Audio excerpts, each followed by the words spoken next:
जय मसीह की। प्रभु जीवित है और जीवित है। हमारा यीशु मसीह जीवित है और हमेशा जीवित था और जीवित अभी है और रहेगा। प्रभु का धन्यवाद हो। सबको पुनरुत्थान दिवस आपको मुबारक हो, आपको आशीषमय हो पुनरुत्थान दिवस। सचमुच में हम धन्यवाद देते हैं कि प्रभु यीशु मसीह जिस मकसद से दुनिया में आए उस मकसद को उन्होंने इन्हीं दिनों में पूरा किया था। और जैसे कि मैंने आपको पहले भी बताया था कि यीशु मसीह इसलिए आए थे कि वो हमें बस जाएं, हम में रहें, हमारे जीवन में उनका वास हो जाए। यही उनका मकसद था। जैसे हवा और आदम के अंदर वो रहते थे परमेश्वर, उस प्रकार से वो चाहते थे कि वो फिर से अपने अपने मनुष्य के जीवन में जो कि उसके पुत्र और पुत्रियां हैं उनके अंदर बस जाए। और प्रभु का धन्यवाद हो कि वो आए और उन्होंने बहुत दर्दनाक मृत्यु को हम सब जानते हैं कि उन्होंने मुंह पर थप्पड़ खाए, थूक सही, निंदा सही और कांटों का ताज उन्होंने पहना, दोनों हाथों में उन्होंने कीलें ठुकवाई, पैरों में कीलें ठुकवाई। पूरा कितनी देर तक वो सिर्फ इन हाथों और पैरों के ऊपर खड़े रहे, लटके रहे। बहुत दर्दनाक मृत्यु। और सबसे ज़्यादा दर्दनाक तो मुझे लगता है कि जो उनको कोड़े मारे गए थे, उनका पूरा मांस जो था वो लटक रहा था और चारों तरफ से उनके खून ही खून बह रहा था। ये उन्होंने खुद डिसाइड किया था कि वो ऐसा करेंगे, क्योंकि वो मेरे और आपके शरीर में रहना चाहते हैं। वो हमको अपने पवित्र आत्मा का मंदिर बनाना चाहते हैं। प्रभु हमारे लिए इस दुनिया में आकर हमारे सारे पापों को, श्रापों को हमारे ऊपर से हटाकर हमें पवित्र करके हमारे अंदर वास करना चाहते थे और उन्होंने वो किया।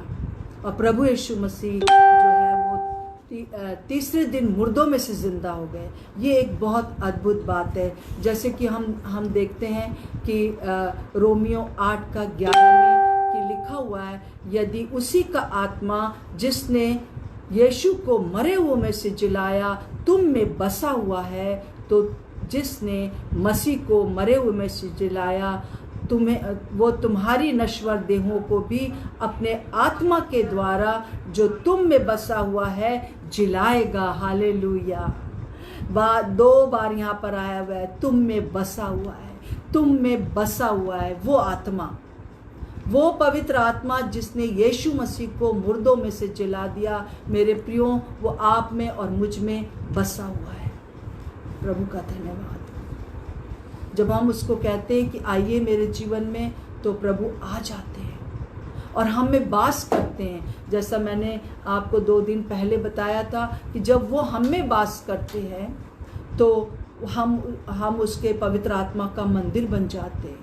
बस हमको बुलाना है, उसका राज्य आ जाता है और जो राज्य कभी हिलने का नहीं। मेरे प्रियो, यहाँ पर जैसे कि रोमियो 8:11 में लिखा है कि जिस पवित्र आत्मा ने यीशु को मरे हुए में से जिला दिया। प्रभु यीशु मसीह की देह जो कि कब्र में पड़ी हुई थी और वो मरी हुई थी, परंतु हम देखते हैं कि संडे की सुबह जो था वो पवित्र आत्मा जो कि त्रिएक परमेश्वर के तीसरे व्यक्तित्व हैं, वो आए और उन्होंने उस यीशु मसीह के इस मरणहार देह को जिला दिया और उनकी देह एकदम बदल गई। उनकी देह ऐसी बन गई जैसे कि जब हम प्रभु के साथ जाएंगे, हमने जैसे आपको बताया बादलों में, उस प्रकार से हमारी भी देह हो जाएगी। सो प्रभु का धन्यवाद हो कि जो पवित्र आत्मा ने यीशु मसीह को जिला दिया वो आपके अंदर बस गया।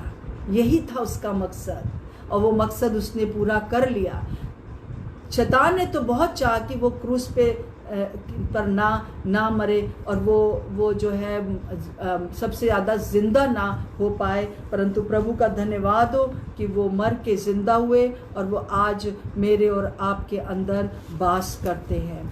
अब सवाल ये उठता है कि वो जिंदा होकर अगर गायब हो जाते तो क्या होता।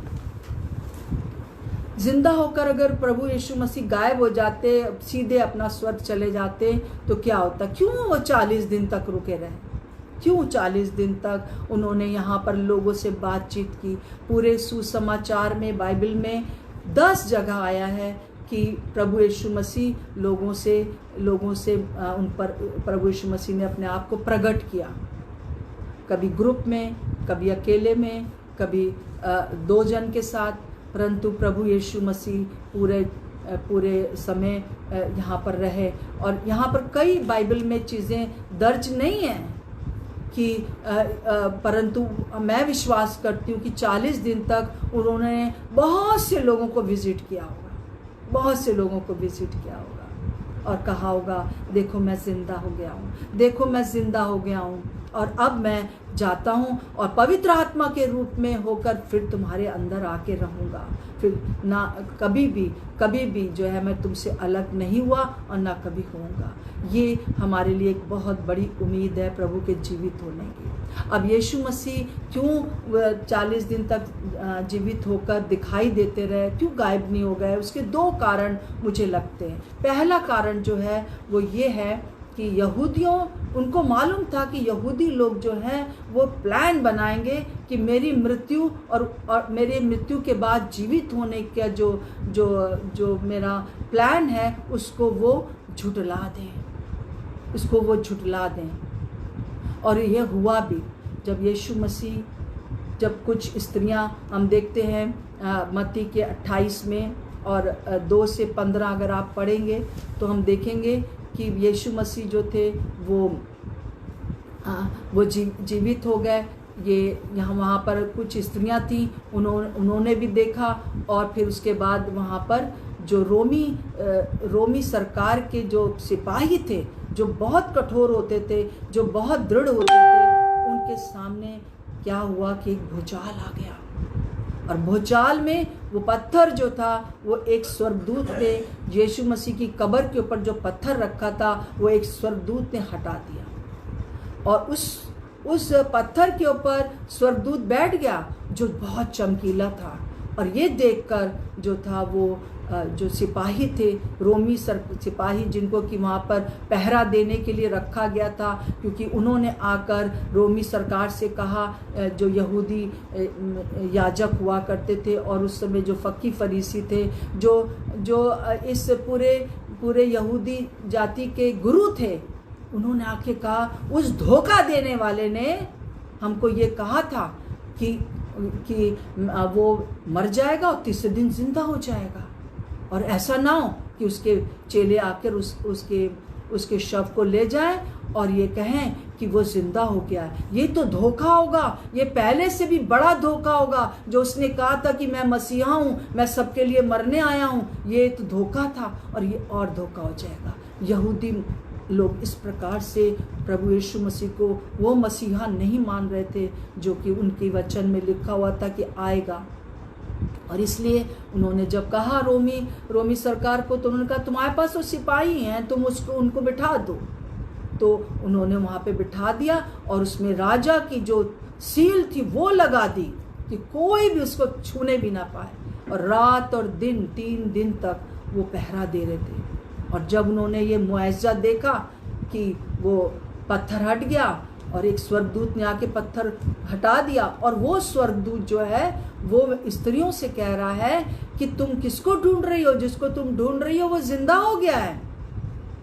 मुझे ऐसा लगता है कि ये सब देखने के बाद ये जो सिपाही थे, स्त्रियां अपने चेलों के पास भागी गई और बताने के लिए नगर की तरफ, और ये जो सिपाही थे ये याजकों के पास गए, फक्की फरीसियों के पास, जो कि धर्म गुरु थे उस समय, उनके पास गए और कहने लगे, देखो ऐसा हो गया, ऐसा हुआ, सचमुच में यीशु मसीह जिंदा हो गया। उन्होंने कहा चुप रहो, ये बात किसी से ना कहना, और तुम ये बात कह दो कि वो उसके चेले आए थे और हम सो गए, वो चेले आए थे और वो उठा के ले गए उसको, और जब तुम्हारे पर कोई मुसीबत आएगी हम देख लेंगे।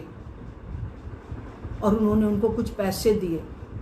कभी कभी मुझे आश्चर्य होता है कि ये घूसखोरी जो है बहुत पहले से है, और सच्चाई को दबाने के लिए जो घूसखोरी है वो प्रभु के समय थी। और उन्होंने कहा ठीक है, यही कह देंगे। और आज तक वो चीज़ यहूदियों के बीच में है कि यीशु मसीह जिंदा नहीं हुए थे, उसको उसके चेले उठा कर ले गए थे। इस झूठ को जो था यीशु मसीह जानते थे, ये षड्यंत्र को वो जानते थे, परंतु वो चाहते थे कि दुनिया ये जान ले, मेरे लोग ये जान लें कि मैं जिंदा हो गया हूँ, इसीलिए मैं परमेश्वर हूँ, इसीलिए मैं तुम्हारे पापों को क्षमा कर सकता हूँ। मैं सक्षम हूँ कि तुम्हारे पाप को क्षमा करने के लिए, तुम्हारे श्रापों को हटाने के लिए, क्योंकि मैं मरा नहीं रहा, मेरी बॉडी सड़ नहीं गई, परंतु वो जिंदा हो गई। और दूसरी बात मेरे प्रियो जो मुझे दूर तक दिखाई देती है वो ये है कि यहूदी लोग, जो यहूदी चेले थे, जो प्रभु के साथ 3.5 साल तक उठते बैठते रहे, कई बार प्रभु ने अपनी सब बातों को बताया, वो भी प्रतीति नहीं कर रहे थे।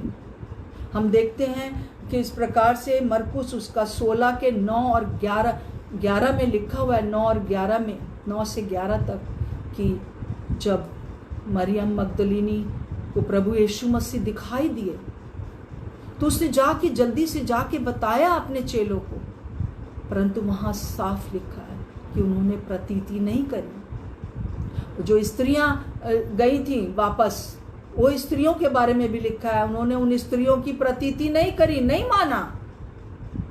वो बड़े असमंजस में थे, जबकि प्रभु ने पहले बताया था, फिर भी वो विश्वास नहीं कर पा रहे थे। और हम देखते हैं कि किस प्रकार से जब दो जो चेले थे वो इमाउस के रास्ते पर जा रहे थे, बातें करते हुए ये सब घटना हो गई थी। रास्ते में प्रभु यीशु मसीह मिले और उनके साथ चलने लगे, उनकी आंखें बंद थी। प्रभु यीशु मसीह से पूछने लगे, बातें करने लगे। प्रभु यीशु मसीह उनको पूरे रास्ते भर उनके गांव तक बताते गए कि क्या क्या लिखा था और क्या क्या पूरा हो गया। जो कुछ भी प्रभु यीशु के लिए लिखा हुआ था वो एक एक बात पूरी हुई। जो पुराने नियम में लिखा था वो नए नियम में पूरा हुआ, और वो सुन रहे थे। और फिर जब प्रभु ने आगे चलने लगे, प्रभु ने दिखाया कि मुझे आगे जाना है, परंतु संध्या हो गई थी और उन्होंने कहा कि आप कहाँ जाएंगे, चलिए हमारे घर रुकिए। और प्रभु यीशु मसीह बड़े खुशी खुशी उनके घर गए, और जब रोटी खाने लगे, जैसे उन्होंने रोटी तोड़ी, ये जो दोनों चेले थे उनकी आंखें खुल गई। उन्होंने कहा ये तो यीशु हैं, और यीशु मसीह वहां से चले गए थे, गायब हो गए थे। और ये दोनों चेले जबकि बहुत थक गए होंगे इतनी दूर मील चल के, परंतु उसी रात को वो वापस आए और उन्होंने चेलों को आके बताया कि सुनो देखो, प्रभु यीशु मसीह हमको ऐसे दिखाई दिया, उसने ऐसे बातें की, और जब वो रोटी तोड़ रहे थे तब हमारे ऊपर वो प्रकट हुए, हम उनको पहचान सके। प्रभु यीशु मसीह सच में जिंदा हो गए हैं। और वहाँ भी लिखा हुआ है कि चेलों ने प्रतीति नहीं करी, चेलों ने प्रतीति नहीं करी। मेरे प्रियो, ये 2 कारण थे जिसकी वजह से यीशु मसीह ने 40 दिन तक इस दुनिया में रहे, और 40 दिन तक विभिन्न लोगों को दिखाई देते रहे, और इन 10 लोगों को विशेष रूप से दिखाई दिए, 10 जगह अपने आप को प्रकट किया। और भी बहुत लोग होंगे जो कि बाइबल में नहीं लिखे हुए हैं कि इन 40 दिनों में प्रभु ने किस किस को दर्शन दिए, क्या क्या बातें करी। मेरे प्रियो, ये 40 दिन हमारे लिए बहुत ही धन्य है। हम पर इस 40 दिन को तो भूल जाते हैं। हम वो 40 दिन तो याद रखते हैं कि जो हमको उपवास रखने थे यीशु मसीह की मृत्यु से पहले, गुड फ्राइडे से पहले 40 दिन हम उपवास तो रखते हैं। परंतु मेरा हृदय हमेशा इस बात के लिए बहुत ही उत्साहित रहता है, इन 40 दिनों में जो प्रभु यीशु मसीह जिंदा होकर हमारे बीच में चले फिरे, अपने चेलों के बीच में, वो 40 दिन हम क्यों नहीं मनाते? वो एक पर्व की तरह हर दिन क्यों नहीं मनाते? हर दिन अपने परिवार को इकट्ठा करके ये 40 दिन जो है आप व्यतीत करिए। हर दिन कहिए यीशु मसीह जिंदा हो गया है, यीशु मसीह जिंदा हो गया है। ये जो सेंटेंस है ये मुझे बहुत बहुत ज़्यादा शांति देता है, मेरे विश्वास को और बढ़ाता है। सुबह से लेके शाम तक 10 बार, 15 बार, 50 बार, 100 बार उठते बैठते कहते रहिए, यीशु मसीह जिंदा है। हालेलुया। हमारा प्रभु मरा हुआ नहीं है, जिंदा है। आइए इस 40 दिनों में हम जो हैं प्रभु यीशु मसीह को एक एक दिन, मैं तो चाहती थी, मैं कई सालों से इस बात को प्रचार करती रही कि हम लोग आइए हम ऐसा कुछ करें कि ये 40 दिन भी एक पर्व के रूप में मनाया जाए, एक थैंक्स गिविंग के रूप में मनाया जाए, हर रोज़ मनाया जाए। और ये एक अच्छा समय कि हम कर सकते हैं। सब घरों में हर जगह पे वीडियो के ऊपर और हर इंटरनेट को हम यूज़ कर रहे हैं। आइए ये 40 डेज़ हम जो हैं हर दिन जो है मनाएं। जैसे कि मई 22 को ये 40 दिन पूरे होते हैं। हालेलुया। मई 22 को आइए हम हर दिन इसके लिए धन्यवाद दें कि उसके लिए एक पर्व मनाएं। जरूरी नहीं कि हम कुछ खाना पीना ही ऐड करें, कर सकते हैं, खाना पीना तो चलता है, परंतु हम जो हैं वो प्रभु के साथ धन्यवाद के साथ रहें। एक एक दिन हम कहें कि यीशु मसीह आपका धन्यवाद हो कि आप जिंदा हो गए। हालेलुया, आप जिंदा हो गए। हालेलुया, आप जिंदा हैं। यीशु मसीह आप मेरे लिए जिंदा हैं। यीशु मसीह आप मेरे अंदर जिंदा हैं। प्रभु मैं आपको धन्यवाद देता हूँ, मैं आपको धन्यवाद देती हूँ। हर कलीसिया, हर एक जन कह उठे कि हम दुनिया भर का चर्च, दुनिया भर के विश्वासी लोग कह उठे हर दिन कि प्रभु जिंदा। अगर ये 40 दिन तक हम बोलते रहें तो मैं सोचती हूँ जीवन भर ये जो जीवित होना उसका है, उसके जीवित होने की जो सामर्थ है वो हमारे अंदर काम करेगी। यीशु मसीह की रेजरेक्शन की सामर्थ मेरे और आपके जीवन में कार्य करेगी। और जिस पवित्र आत्मा ने यीशु मसीह को जिला के उठा के खड़ा कर दिया, वो मुझे और आपके नश्वर शरीर को क्यों ना जिलाएगा। हालेलुया। हमारे जो मरी हुई चीज़ें हैं उनको क्यों नहीं जिलाएगा। थैंक यू, धन्यवाद दें 40 दिन तक। याद रखें मई 22 से पूरा मई 22 तक जो प्रभु यीशु मसीह के जीवित होने का 40वां दिन हो जाएगा। और एक बात जो मैं आज आपके साथ शेयर करना चाहती हूँ वो मेरे दिल पर सबसे ऊपर है, सबसे ऊपर, और वो ये है, मुझे बहुत अच्छा लगता है कि यीशु मसीह ने जीवित होने के बाद सबसे पहला दर्शन एक स्त्री को दिया, मरियम मगदलीनी को दिया। वो मरियम मगदलीनी जिसके अंदर से यीशु मसीह ने 7 दुष्ट आत्माएं निकाली थी। प्रभु के आने से यीशु मसीह के आने से पहले उसके अंदर 7 दुष्ट आत्माएं थीं जो उसको तंग करती थी। प्रभु यीशु मसीह ने उसकी दुष्ट आत्माओं को निकाल दिया और उसके जीवन को बहुत सुंदर बना दिया था। इसीलिए वो उसकी दीवानी रहती थी। उसको बहुत इस चीज़ को उसको अच्छा लगता था प्रभु से बात करना।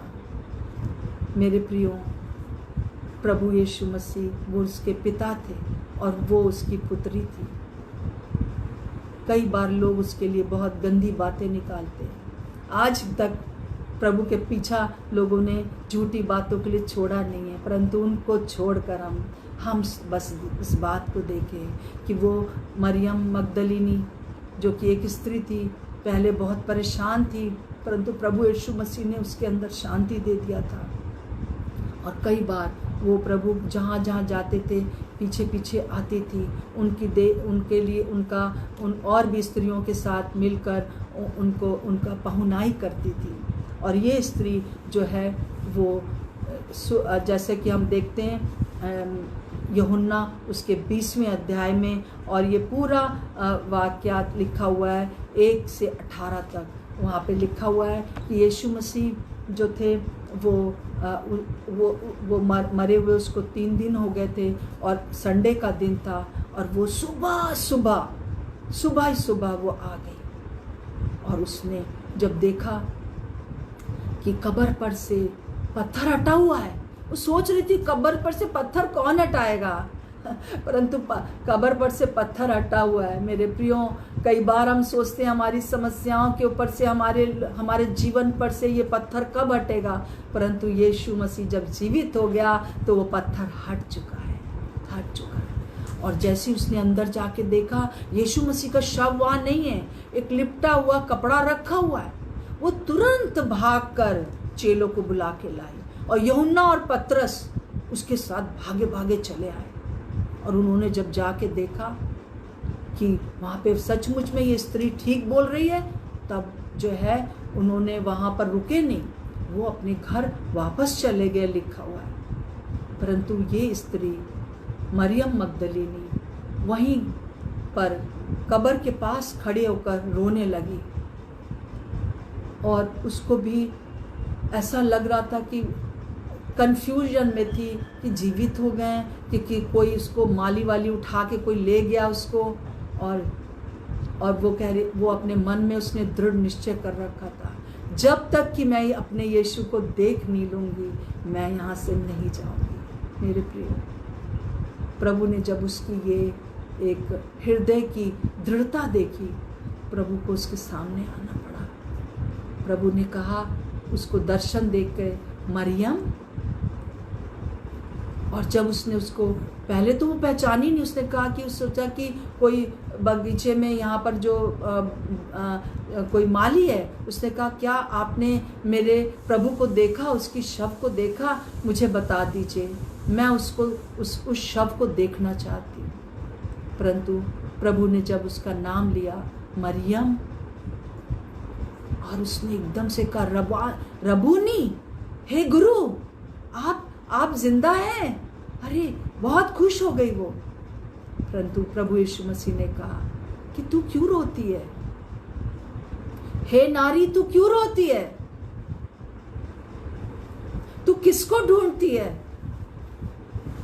मेरे प्रियो, ये दो जो प्रश्न हैं, प्रभु यीशु मसीह ने कहा, नारी तू क्यों रोती है, अब तेरे लिए कुछ रोने की बात नहीं है। हाँ, यीशु मसीह के आने से पहले स्त्रियां जो थी वो एक वस्तु होती थी, एक शायद गुलाम की तरह होती थी। जितनी औरतें रख लो उतना अच्छा है, खेतों में काम करने के काम आएंगी, बच्चों को पालने के काम आएंगी, या बहुत ज़्यादा बड़ी परिवार होने के काम आएंगी। और 10 में से एक स्त्री जो थी वो अपने पति की हुआ करती थी। परंतु प्रभु यीशु मसीह ने कहा, नारी तुझे अब रोने की जरूरत नहीं है, मैं आ गया हूं, मैं जिंदा हो गया हूं। जो श्राप तुझ पर था, तेरे ऊपर से सारे श्रापों को मैंने दूर कर दिया है। देख, मैं तेरे जीवन को अब बदलता हूं। मेरे प्रियो, हम देखते हैं कि 2020 साल पहले जब कलीसिया की स्थापना हुई, चर्च की स्थापना हुई, उसी के बाद से आप हिस्ट्री उठा लीजिए, स्त्रियों की जीवन में बहुत बदलाव आने लगे, बहुत बदलाव आने लगे। चर्च ने ही सोचा कि क्यों ना स्त्रियों को भी पढ़ाया जाए, उनके लिए स्कूल खोले गए, उनके लिए कॉलेजेस खोले गए, ताकि जो है वो पढ़ लिख सकें। शुरू में बहुत प्रॉब्लम थी, परंतु आज हम देखते हैं जब पीछे मुड़कर प्रभु यीशु मसीह ने स्त्रियों को कहा है, अब रोने का जरूरत नहीं है तुमको, जैसे मैं पुरुष के अंदर हूँ वैसे तुम्हारे अंदर भी हूँ। जैसे मैंने पुरुष को सारे अधिकार दिए, मैंने तुमको भी अधिकार दिए हैं। जैसे मैं पुरुष में बसता हूँ वैसे तुम में भी बसता हूँ। जैसे उसको मैंने वरदान दिए, वही वरदान मैंने तुमको भी दिए हैं। मेरे प्रियो, मेरी प्रिय बेटियों, मेरी बहनों, मैं आज आपसे कहना चाहती हूँ, स्त्री होकर कभी मत सोचिए कि मैं बेकार, मैं स्त्री तो हूँ, अरे मैं तो सिर्फ औरत ही हूँ, मैं क्या कर सकती हूँ। नहीं, यीशु मसीह जब आप में है तो आप बहुत कुछ कर सकती हैं। जो प्रभु ने किया उससे भी बढ़कर कर सकती हैं। हालेलुया। और प्रभु ने कहा कि तू किसको ढूंढ रही है। यीशु मसीह ने मरियम से कहा, हे नारी, तू किसको ढूंढ रही है? क्या तू ढूंढ रही है अपने प्यार को? मैं तेरे लिए काफ़ी हूँ, मैं तेरे लिए काफ़ी हूँ, मैं तुझे बहुत प्यार करता हूँ। मैंने सृष्टि से ही तुझे बहुत ही सुंदर बनाया, क्योंकि सारी सृष्टि बनाने के बाद मैंने पूरा दुनिया बनाकर, पूरा मनुष्य आदम को बनाकर, पुरुष को बनाने के बाद तुझे मैंने क्यों बनाया? आज प्रभु आपसे ये कहना चाहते हैं, इसलिए क्योंकि अब जो इस दुनिया में बाकी रह गया वो तू बनाएगी, तू उसे पूरा करेगी। अक्सर हम लोग कहते हैं कि अरे इस लड़के की शादी कर दो तो घर पूरा कंप्लीट हो जाएगा, घर साफ रहेगा, इसके पास कोई रहेगा जो इसको संभालेगा। और ये बात सच है। प्रभु ने हम स्त्रियों के ऊपर ट्रस्ट किया, हमारे पर विश्वास किया कि जो अभी अधूरा दुनिया में रह गया है उसको हम जो है पूरा करेंगे। और वो हुआ बालक पैदा करने के द्वारा। पूरा संसार जो खाली पड़ा था वो स्त्री के द्वारा पूरा हुआ। अगर आज कुछ हो रहा है, अगर आज जो है वो अगर आज कुछ भी चीज़ जो छुट्टी रह गई है वो प्रभु करते हैं। परंतु हाँ, प्रभु ने हमारे पर ट्रस्ट किया, हमारे ऊपर विश्वास किया कि हम अपना घर बनाएंगे, जैसा कि वचन में लिखा हुआ है, नीति वचन 14 में, कि एक समझदार स्त्री अपने घर को बनाती है। मेरे प्रियो, प्रभु आज आपसे यही चाहता है कि आप किसको ढूंढ रहे हो? आपको ढूंढने की जरूरत नहीं है, आपको तो बनाने की जरूरत है अपना घर। जब तक इस दुनिया में है, वचन के अनुसार हम अपने अपने पतियों के अधीन हैं। हाँ, अधीन है, हम उनके अधीन रहना है हमको। परंतु जहाँ पर प्रभु यीशु मसीह के वचन के खिलाफ कोई बात है वो तो नहीं मानना है, परंतु वैसे उनके अधीन रहना है। हाँ, जब तक इस दुनिया में है तब तक। और प्रभु ने हमारे पर ट्रस्ट किया कि हम जो है एक दीनता में, एक अधीनता में रहकर हम कार्य करेंगे। हम एक वो समझदार सेवक होंगे जो कि जिसके लिए प्रभु ने कहा है कि जो स्वर्ग के राज में बड़ा होना चाहे वो इस पृथ्वी पर सबका सेवक बने। ये वो समय आ गया है जब प्रभु हमसे कह रहा है, हे नारी, तुझे रोने का जरूरत नहीं है, तुझे किसी और को ढूंढने की जरूरत नहीं है। मैं तुम्हारे लिए सक्षम हूँ, तू मेरे अंदर, मैं तेरे अंदर काफी। मेरे प्रियो, प्रभु हमसे आज यही कह रहा है। और जीवित होने के बाद उसने पहला दर्शन जो नारी को दिया और एक सरमन दिया, उसको कहा ये बड़ी बात, जो एक संदेश था दुनिया में यीशु मसीह को जीवित होने वाला, वो प्रभु ने कहा कि जा मेरे भाइयों को बता दे कि मैं जीवित हो गया। मरियम मगदलीनी से उसने कहा। मेरे प्रियो, प्रभु ने अपने जीवित होने के बाद सबसे पहला दर्शन एक स्त्री को दिया और उसको सारे भय से निकाल कर उसे कहा, जाओ उन लोगों को बता दो, मेरे भाइयों को, मेरे चेलों को बता दो कि मैं जीवित हो गया हूँ।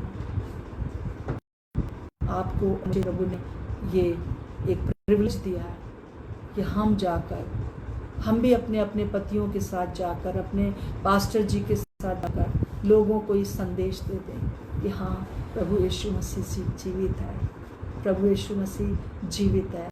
और कुछ साल पहले मैंने एक कविता लिखी, वो ऐसा था, हे अबला समाज की कुचली नारी, हे अबला समाज की कुचली नारी, तू क्यों सोच रही मैं कुछ ना कर सकूं। अब उठ जीवित होने पर तुझी को प्रथम दर्शन दूं। हालेलुया, तुझी को प्रथम दर्शन दूं। मेरे प्रियो, जो कुछ भी मैंने आपके साथ शेयर किया है वो सिर्फ किसी का कहा हुआ नहीं है, परंतु प्रभु मेरे जीवन में घटित हुआ है, प्रभु ने मेरे जीवन में घटित किया है। मैं एक ऐसे परिवार में पैदा हुई जहाँ पर कि मैं तीसरी संतान थी और तीसरी लड़की थी। और उस मेरे बाद 2 भाई थे। दोनों भाई लोग रिक्शे पर जो था बैठकर जाते थे, स्कूल जाते थे, अच्छे इंग्लिश मीडियम स्कूल में। और हम तीनों बहनों को, और वो भी बहुत रोने गाने के बाद मेरी माँ ने पापा से पूछा और हम लोग को एक छोटे से स्कूल में डाल दिया हमारे लखनऊ में। और मैं अक्सर सोचती थी ऐसा क्यों, क्या लड़की होना एक गुनाह है, एक लड़की होना क्या अच्छा नहीं है। मैं उस समय पहली कक्षा में गई थी। हम लोग पहले ये केजी वेजी कुछ नहीं होता था, परंतु पहले पहली कक्षा में हम लोग 6 साल होते थे तब चले जाते थे। और उस 6 साल की उम्र से मेरे अंदर ये एक भावना थी कि मुझे कोई प्यार नहीं करता, क्योंकि मैं बीच की थी और देखने में सबसे भिन्न थी। सब लोग मुझे बोलते थे कहीं से पैदा हो गए, और बहुत सी बातें मैं सुनती थी। और मैं पढ़ाई में भी अंडा बटा पराठा थी, क्योंकि मैं हर अप्रैल में फेल हो जाती थी। और मेरी माँ पता नहीं टीचर जी से क्या बात करती थी कि 7वीं क्लास तक मैं पहुँच गई। अप्रैल में फेल होती थी, जुलाई में मैं प्रमोट हो जाती थी। मेरी माँ कुछ जाके बात करती थी। मुझे हिंदी पढ़ना भी नहीं आता था। घर में या स्कूल में मैंने हमेशा तिरस्कार ही सहा था।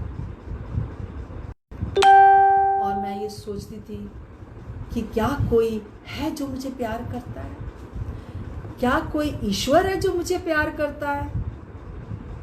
अगर कोई ईश्वर है इस दुनिया में जो मुझे प्यार करता है तो वो मुझसे बातें करे। मेरा रोज का ये रहता था कि जो भी ईश्वर है वो मुझसे बात करे। मेरे प्रियो, ऐसे रोज बरोज मैं आपको बताना चाहती हूँ कि मेरा ये 3 प्रश्न रहते थे परमेश्वर से। पहली बात कि आपने मुझे लड़की क्यों बनाया। दूसरी बात, अगर लड़की बनाया तो मेरी बहनों की तरह मुझे सुंदर क्यों नहीं बनाया, क्योंकि मुझे हर समय कहा जाता है। और तीसरी बात, मैं तो पढ़ने में सब चीज़ में बेकार हूँ, मैं तिरस्कृत हूँ, मुझे कुछ आता नहीं, मुझे कोई प्यार नहीं करता। क्या आप मुझे प्यार करते हैं? हे ईश्वर, अगर आप प्यार करते हैं तो आप मुझ पर अपने आप को प्रकट करें,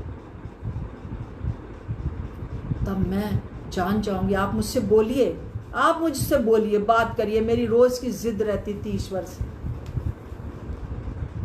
मैं एक पंजाबी परिवार में पैदा हुई, तो उसी प्रकार से मेरी ये ईश्वर से प्रार्थना रहती थी। और उसके बाद ये हुआ कि 6ठे क्लास में मेरी माँ ने मुझे एक स्कूल में डाला। और उस स्कूल में जो था वो 2 आंटी लोग आए, उन्होंने बाइबल के बारे में बताया। मैं बाइबल के बारे में बिल्कुल कुछ नहीं जानती थी, सिर्फ जो पिक्चरों में देखा था वही जानती थी कि माइकल दारू पी के दंगा करता है, और हेलन जो है वो क्रॉस लगाए रहती है, और इंग्लिश ये लोग बहुत अच्छी बोलते हैं, छोटा छोटा फ्रॉक पहनते हैं, ये सब जानती थी। और यीशु मसीह बेचारे कभी कभी वो जो सूली पर दिखाते हैं पिक्चरों में, वो सोचती थी पता नहीं क्यों मर गए यीशु मसीह, और बस इतना जानती थी। पर उन आंटी लोगों ने आकर जब बताया, पूरी बाइबल के बारे में बताया, कैसे दुनिया बनी, कैसे दुनिया में पाप आया। और उन्होंने फ्लैनन बोर्ड के ऊपर खूब सुंदर सुंदर फोटो लगा लगा के चिपका के दिखाती थी। वो हर बार जब आती थी, कुछ समय तक आई, कुछ दिनों तक आई। और उन्होंने बताया कि कैसे जब पाप आ गया तो यीशु मसीह कैसे आ गए लोगों को बचाने के लिए, और कैसे उनका जन्म हुआ, और कैसे वो जो थे वो कैसे कैसे उन्होंने मुआवजे किए, कैसे कैसे आश्चर्यक्रम किए, लोगों की आंखें, अंधी आंखें ठीक कर दी, मुर्दों को जिला दिया। और वो बार बार बोलती थी आंटी कि बच्चों को वो बहुत प्यार करते हैं। और उस समय मैं सिर्फ 13 साल की थी, 7वीं क्लास में पढ़ती थी। और ये सब सुनकर मुझे बहुत अच्छा लग रहा था, और मैं सोच रही थी ये ईश्वर जो है बड़ा अच्छा है, ये मुझसे बात जरूर करेगा, ये ऐसा लगता है ये बात कर सकते हैं मुझसे। और उन्होंने एक दिन बताया आकर वही अपना पूरा फ्लैनन बोर्ड के ऊपर पिक्चरें लगाकर यीशु मसीह कैसे मारे गए, और वो मुझे बहुत दुख लगा। और मैं, सब बच्चे खाने के लिए गए, पर मैं अपने कमरे में जाके खूब रोई। मैंने कहा लो, एक लग रहा था ईश्वर बात करेगा, ये भी मर गया। अब ये मर गया तो ये कैसे मुझसे बात करेगा। पर आंटी लोगों ने चलते समय कहा था अब एक बार हम और आएंगे। तो मैं पूरे सप्ताह सोचती रही, ये अब क्या बताएंगी भाई, जब मर गए तो मर गए, अब क्या बताना। तो उन्होंने जब आए तो उन्होंने बताया यीशु मसीह जिंदा हो गए, कैसे वो कब्र में से निकले, और सारी घटनाएं उन्होंने बहुत अच्छे से एक्सप्लेन किया। और सब बच्चे वहाँ पर, करीब हम लोग 300 लड़कियाँ थे, और जब आखिरी में वो प्रार्थना कर रही थी तो मुझे पहले तो लगा कि ये एक लोकल कहानी है बेकार की, और जो कि एकदम मनगढ़ंत कहानी है। परंतु अंदर में एक अजीब सी उत्साह भी हो रहा था, अगर जिंदा हो गए तो क्या हो, कितनी अच्छी बात है। तब जब वो आखिरी में प्रार्थना कर रही थी, तब मैंने अपने मन में एक बात कही, यीशु मसीह अगर आप जिंदा हो गए, यीशु मसीह अगर आप जिंदा हो गए और आप मुझे प्यार करते हैं, तो अपने आप को मुझ पर प्रकट करिए, मुझसे बात करिए।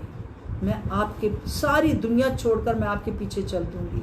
मुझे नहीं मालूम वो 13 साल की बेवकूफ़ सी लड़की के मुंह से ये सब कैसे निकला, परंतु मैं आज जानती हूँ कि ये ईश्वर की ही कृपा थी।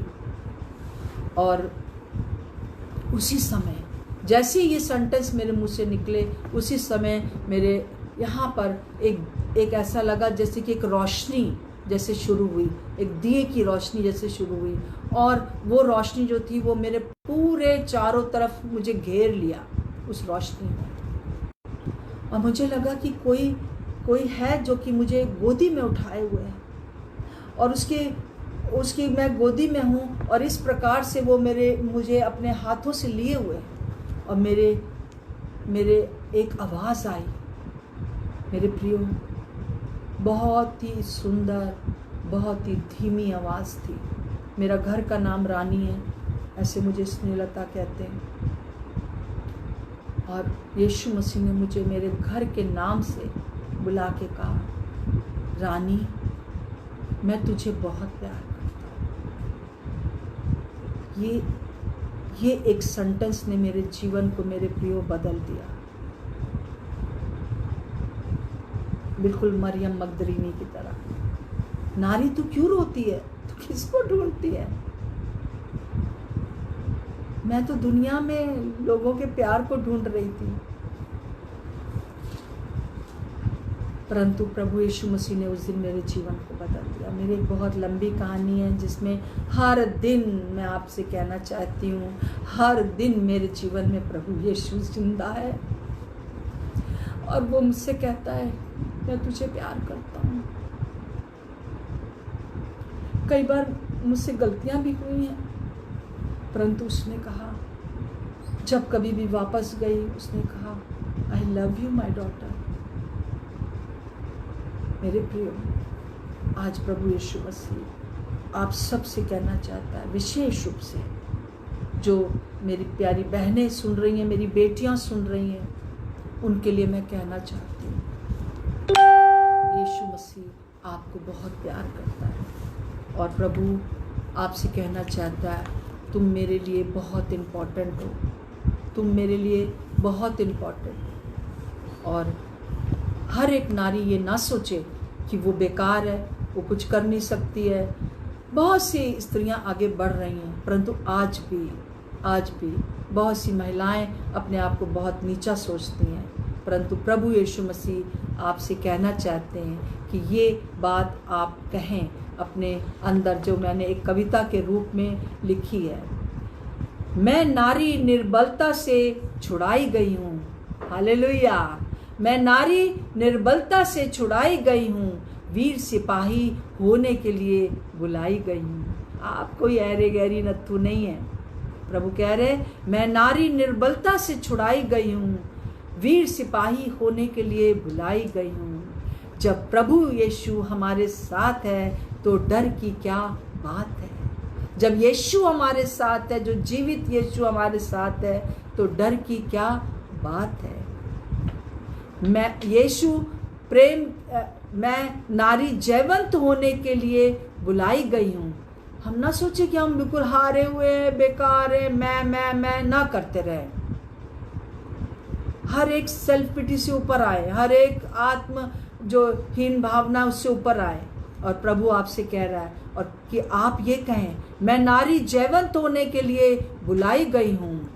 यीशु प्रेम के प्रचार को बुलाई गई हूँ। प्रभु चाहते हैं आपका जो उसका प्रेम है आपके अंदर, उसका प्रचार करिए अपने जीवन के द्वारा और अपनी बातों के द्वारा। जो प्रेम आपके अंदर प्रभु ने दिया है अपने जीवित होने के बाद, प्रभु चाहता है कि उसका प्रचार करने के लिए हम बुलाए गए हैं। मैं नारी निर्बुद्धता से छुड़ाई गई हूँ। मैं नारी निर्बुद्धिता से छुड़ाई गई हूँ। अक्सर कहा जाता है बेवकूफ़ हो, है ना, तुम्हारे दिमाग में गोबर भरा हुआ है और बहुत सी बातें स्त्रियां सुनती हैं, और आपको शायद बचपन से यही सुनना पड़ा है। परंतु आज प्रभु कह रहा है कि आप कहें, मैं नारी निर्बुद्धिता से छुड़ाई गई हूँ, मुझे बुद्धि दी गई है। जो व्यक्ति, चाहे पुरुष हो चाहे स्त्री हो, जिसके अंदर प्रभु का राज्य आ जाता है, जो अपने अंदर प्रभु यीशु जीवित प्रभु को बुला लेता है, वो निर्बुद्धि नहीं होता, वो बुद्धिमान हो जाता है। और उसके लिए प्रभु चाहता है कि आप कहें, यीशु ज्ञान की सुगंध फैलाने को बुलाई गई हूँ। हालेलुया। यीशु का जो ज्ञान है उसकी सुगंध फैलाने के लिए आप बुलाई गई हैं। वो कहीं पर भी आप जाएं, प्रभु यीशु मसीह की सुगंध उसको फैला दीजिए। कि यीशु मसीह आपसे कह रहा है कि मैं नारी निर्बुद्धिता से छुड़ाई गई हूँ। यीशु ज्ञान की सुगंध फैलाने को बुलाई गई हूँ। जब यीशु मसीह मेरे साथ है तो डर की क्या बात है। हालेलुया। तो डर की क्या बात है। मेरी प्रिय बेटियों, मेरी बहनों, मैं आपसे ये कहना चाहती हूँ, जहाँ कहीं भी आप है दुनिया भर में, प्रभु आपको बहुत प्यार करता है। और इसीलिए उसने प्रथम दर्शन एक स्त्री को दिया और कहा, अब तुझे रोने की जरूरत नहीं है, अब तुझे इधर उधर ढूंढने की जरूरत नहीं है। प्रभु आपको प्यार करते हैं, प्रभु आपको प्यार करते हैं। और प्रभु यीशु जिंदा है, वो जीवित है। उन्होंने मेरे जीवन में इस गवाही को रखा है। अगर इस शताब्दी में उन्होंने मुझसे कहा है कि मैं तुझे प्यार करता हूँ, मैंने आपको अपनी पूरी कहानी बताने का भी अवसर नहीं मिला मुझे, परंतु अगर मैं आपको बताऊं तो हर दिन मैं ये कहना चाहती हूँ कि मैं इस बात को अपने अंदर महसूस करती हूँ कि जीसस बता रहे हैं, कह रहे हैं कि मैं तुम्हें प्यार करता हूँ, मैं जिंदा हूँ, मैं तुम्हारे अंदर हूँ। और वही है मेरे जीवन का खुशी का कारण, वही मेरे जीने का कारण है। आइए हम लोग प्रार्थना करेंगे। यहाँ पर हम लोग अपने आंखें बंद कर लें, चाहे नहीं भी करना चाहते कोई बात नहीं, परंतु हम प्रार्थना करेंगे। प्रभु यीशु मसीह, इस समय मैं अपनी बहनों को आपके हाथ सौंपती हूँ। वो सारी बहनें जो इस बात को सुन रही हैं, या कोई पुरुष भी जो कि ये सब चीज़ों में होकर आए हैं, उनके लिए भी, बेटों के लिए भी प्रभु कह रहा है कि मेरी बेटी, मेरे बेटे, मैं तुझे बहुत प्यार करता हूँ। अगर आज दिन तक आपको लोगों ने तुच्छ समझा है, आपको लोगों ने कहा है कि तुम बेकार हो, तुम कुछ नहीं कर सकती हो, वही बात जो आपने मेरे जीवन में किया है प्रभु, कि मैं पढ़ सकी, उसके बाद मैं अपने आप से पढ़ सकी, क्योंकि जब बाइबल पढ़ने लगी तो मुझे प्रभु ने बुद्धि दिया। और 7वें क्लास में जैसे मैं अपने आप पास हुई और मैंने अच्छी शिक्षा प्राप्त करी, प्रभु आपको भी दे सकता है, आपको दे रहा है। वो कह रहा है, मेरी बेटी तुम चिंता ना करो, यहाँ पर कोई बहनें जो कि आत्महत्या करने का सोच रहे हैं, बिल्कुल मत करना आत्महत्या, क्योंकि उससे यीशु मसीह बहुत दुखी हो जाएंगे। आप किसी की बेटी हैं या नहीं है, परंतु आप प्रभु यीशु मसीह की बेटी हैं। प्रभु यीशु मसीह का हृदय आपके लिए रोता है मेरे बच्चों, बेटियों, आपके लिए रोता है। वो कहता है कभी ना करना, ये कभी ना सोचना कि आत्महत्या कर लूं। कोई बहनें हैं जो सोचती हैं, कोई सोच रही हैं ये इनका सरमन सुन लें फिर तो हम आत्महत्या कर लेंगे। परंतु मैं आपसे कहना चाहती हूँ कि आज प्रभु यीशु मसीह आपसे कह रहा है कि किसी को ढूंढने का जरूरत नहीं है, किसी रोने की जरूरत नहीं है। मैं हूँ, मैं तुम्हारा उद्धार करता हूँ, मैं तुम्हारे लिए सब कुछ पूरा करूँगा। कुछ बहनें हैं जिनके पतियों ने उनको छोड़ रखा है, आपका मन उधर ही लगा रहता है दिन रात, काश करके वो हमारे पास आ जाए, फिर से आ जाए। प्रभु यीशु मसीह उनको लाएगा, परंतु प्रभु कह रहा है पहले तुम मुझे अपने जीवन में पहला स्थान दो, और जो तुम मांगोगी वो मैं तुम्हें दूंगा। मेरी प्रिय बेटियों, 2 या 3 बहनें हैं जो कि प्रभु मुझे दिखा रहा है कि आपके पति आपसे दूर हैं, परंतु प्रभु यीशु कह रहे हैं कि वो अवश्य आएंगे, अवश्य आएंगे। परंतु धीरज धरिए, सर्वप्रथम प्रभु यीशु मसीह के प्रेम का अनुभव करिए। आप बत्ती की तरफ चलिए। जब लाइट की तरफ हम चलते हैं तो परछाई अपने आप पीछे आती है।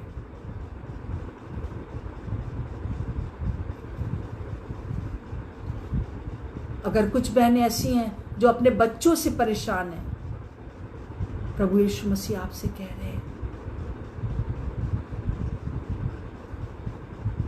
जैसे कि उन्होंने उस समय कहा जब लोगों ने यीशु मसीह को बताया आकर कि देख तेरी माँ और तेरे रिश्तेदार आए हैं तुझसे मिलने के लिए, तो प्रभु यीशु मसीह ने अपनी चेलों की तरफ इशारा करके कहा, ये मेरी माँ और ये मेरे भाई बहन हैं जो परमेश्वर की इच्छा पर चलते हैं। अगर आप परमेश्वर की इच्छा पर चलते हो तो वो आपको अपनी माँ कह रहा है, अपना रिश्तेदार कह रहा है।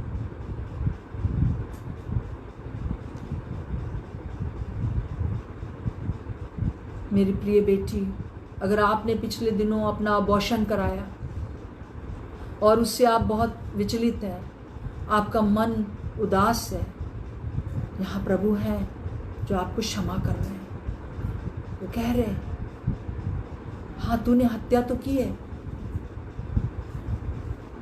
परंतु अगर तू अपने इस पाप को मान लेगी तो मैं तुझे क्षमा करता हूँ, मैं तुझे क्षमा करता हूँ। चाहे किसी के कहने पर तूने किया, परंतु मैं तुझे क्षमा कर दूंगा और तेरी उदासी इसी समय दूर हो जाएगी।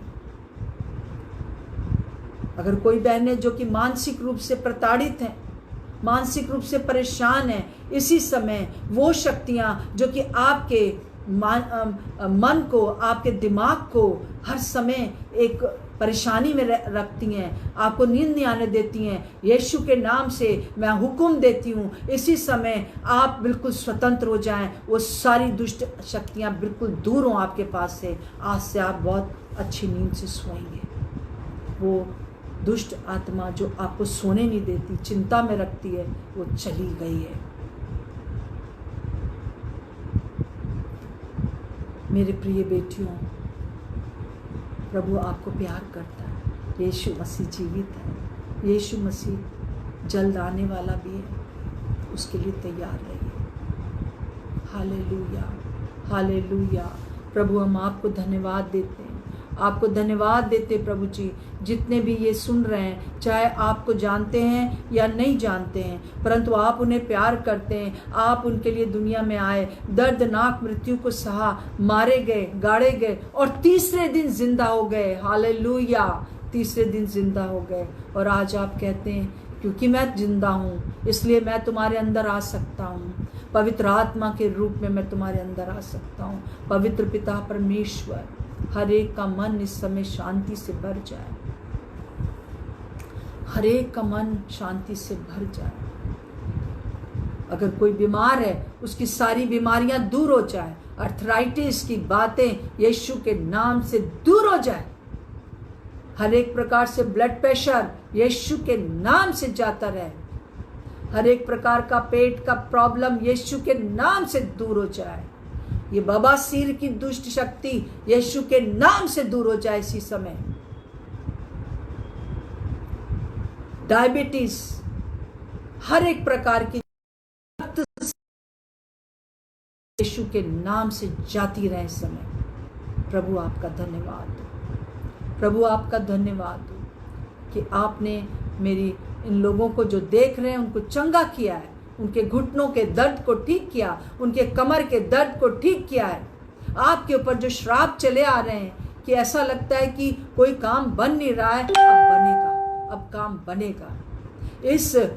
इस मुश्किल के समय में भी प्रभु आपको कभी भी भूखा सोने नहीं देगा। आपके सारे काम पूरे होंगे, आपके घर का राशन बढ़ जाएगा। मेरे प्रियो, प्रभु आपके साथ है। यीशु मसीह आपका धन्यवाद, धन्यवाद प्रभु यीशु, धन्यवाद प्रभु यीशु। आप शालोम है, ओ आप शालोम है, आप शालोम में शांति देने वाले प्रभु हैं। आप यहोवा यीरे हैं, सब कुछ पूरा करते हैं। आप यहोवा शम्मा हैं, हमारे संग रहते हैं। ओ यहोवा शम्मा, आपका धन्यवाद। आप यहोवा एलोहीम है, ओ आप यहोवा एलोहीम है, ओ सर्वशक्तिमान परमेश्वर सबसे ऊंचे पर विराजमान है। आपका धन्यवाद पवित्र प्रभु। हम सब लोग मिलकर आज फिर से एक बार यही प्रार्थना करते हैं। कलीसिया मिलकर आज यही प्रार्थना कर रही है। पूरा चर्च जो प्रभु यीशु मसीह का राज्य है वो प्रार्थना करता है कि ये जो कोरोना वायरस, ये जो भी ये बीमारी आई है वायरस की, वो यीशु के नाम से दूर हो जाए, यीशु के नाम से दूर हो जाए। मेरे अपने मोहल्ले में, मेरे अपने शहर में यीशु के नाम से दूर हो जाए। प्रभु हम उन डॉक्टर्स के लिए, हम उन नर्सेस के लिए, हम उन वार्ड बॉयज़ के लिए प्रार्थना करते प्रभु, जो कि ऐसे मरीजों के साथ हैं, जो कि प्रभु जी जिनको कि ये पॉजिटिव निकला हुआ है प्रभु ये बीमारी, उनके साथ रहते उठते बैठते हैं, उनको आप बचाइए प्रभु, उनको आशीष देते हैं प्रभु जी, हम आशीष देते हैं प्रभु। जो काम हम नहीं कर सकते वो कर रहे हैं, आप उनको बचा के रखिए। आज के बाद से हम एक भी प्रभु डॉक्टर्स के साथ, नर्सेस के साथ कुछ भी होने नहीं चाहते प्रभु। हम प्रार्थना करते हैं कि ये बीमारी यीशु के नाम से उखाड़ कर फेंकते हैं, अपने दुनिया से उखाड़ कर फेंकते हैं प्रभु यीशु मसीह। आप रहम करिए, रहम करिए प्रभु, हमारे पापों को क्षमा करिए प्रभु जी, हमारे गुनाहों को करिए, चाहे वो कलीसिया है चाहे बाहर है प्रभु, क्षमा कर दीजिए। और प्रभु आपका धन्यवाद, जब हम प्रार्थना करते ये आप इसको सब ठीक करने वाले परमेश्वर हैं। धन्यवाद प्रभु यीशु, धन्यवाद प्रभु यीशु, धन्यवाद प्रभु यीशु, धन्यवाद प्रभु यीशु।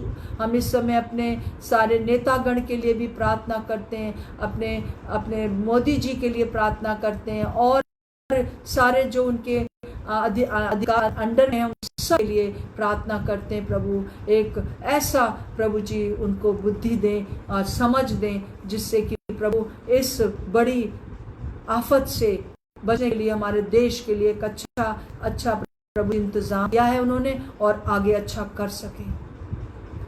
हे पवित्र पिता, हम प्रार्थना करते देश के लिए, हम प्रार्थना करते और देशों के लिए भी प्रभु जी, और प्रभु हर जगह प्रभु जी गवर्नमेंट को, जो अथॉरिटीज पर हैं उनको समझ दीजिए, बुद्धि दीजिए, ऐसे सलाहकार दीजिए प्रभु, जो कि प्रभु जी अच्छी सलाह दे सके,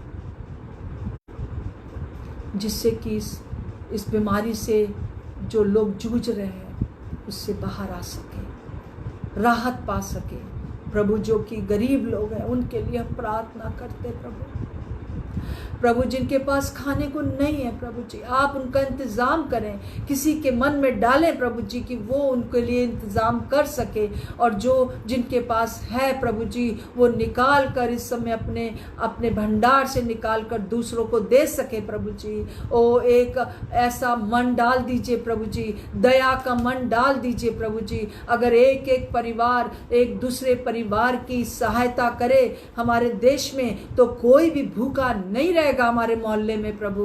ओ पवित्र प्रभु यीशु, हम आपसे प्रार्थना करते हैं कि आपका आत्मा उंडेला जाए इसी समय प्रभु जी। प्रेम और प्रभु जी आपस की संगति हो सके प्रभु जी, प्रेम उमड़ सके प्रभु जी, दया उमड़ सके प्रभु, करुणा उमड़ सके प्रभु जी। आपका वचन प्रभु जी हमें सिखाता है कि जब हम कंगालों के ऊपर दया करते हैं, कंगालों की सहायता करते हैं, तो हम पिता परमेश्वर आपको उधार देते हैं। ओ हम आपको उधार देते हैं, और आपको उधार प्रभु जी कभी भी प्रभु आप रखते नहीं है अपना उधार, 1000 गुना पलट कर वापस करते हैं। मेरे प्रियो, मेरे प्यारे प्रभु, हम आज आपसे प्रार्थना करते हैं कि जितने भी मेरे प्रिय लोग सुन रहे हैं, चाहे वो किसी भी जाति के हैं, उनके मन में प्रभु जी दया आए प्रभु जी, उनके मन में प्रभु जी उन कंगालों के लिए एक प्रभु जी एक ऐसी बात करुणा उठ सके कि वो उनको दे सके, उनके इस कंगालपन में उनकी सहायता कर सके, ताकि प्रभु आप उनको आशीर्वाद दें।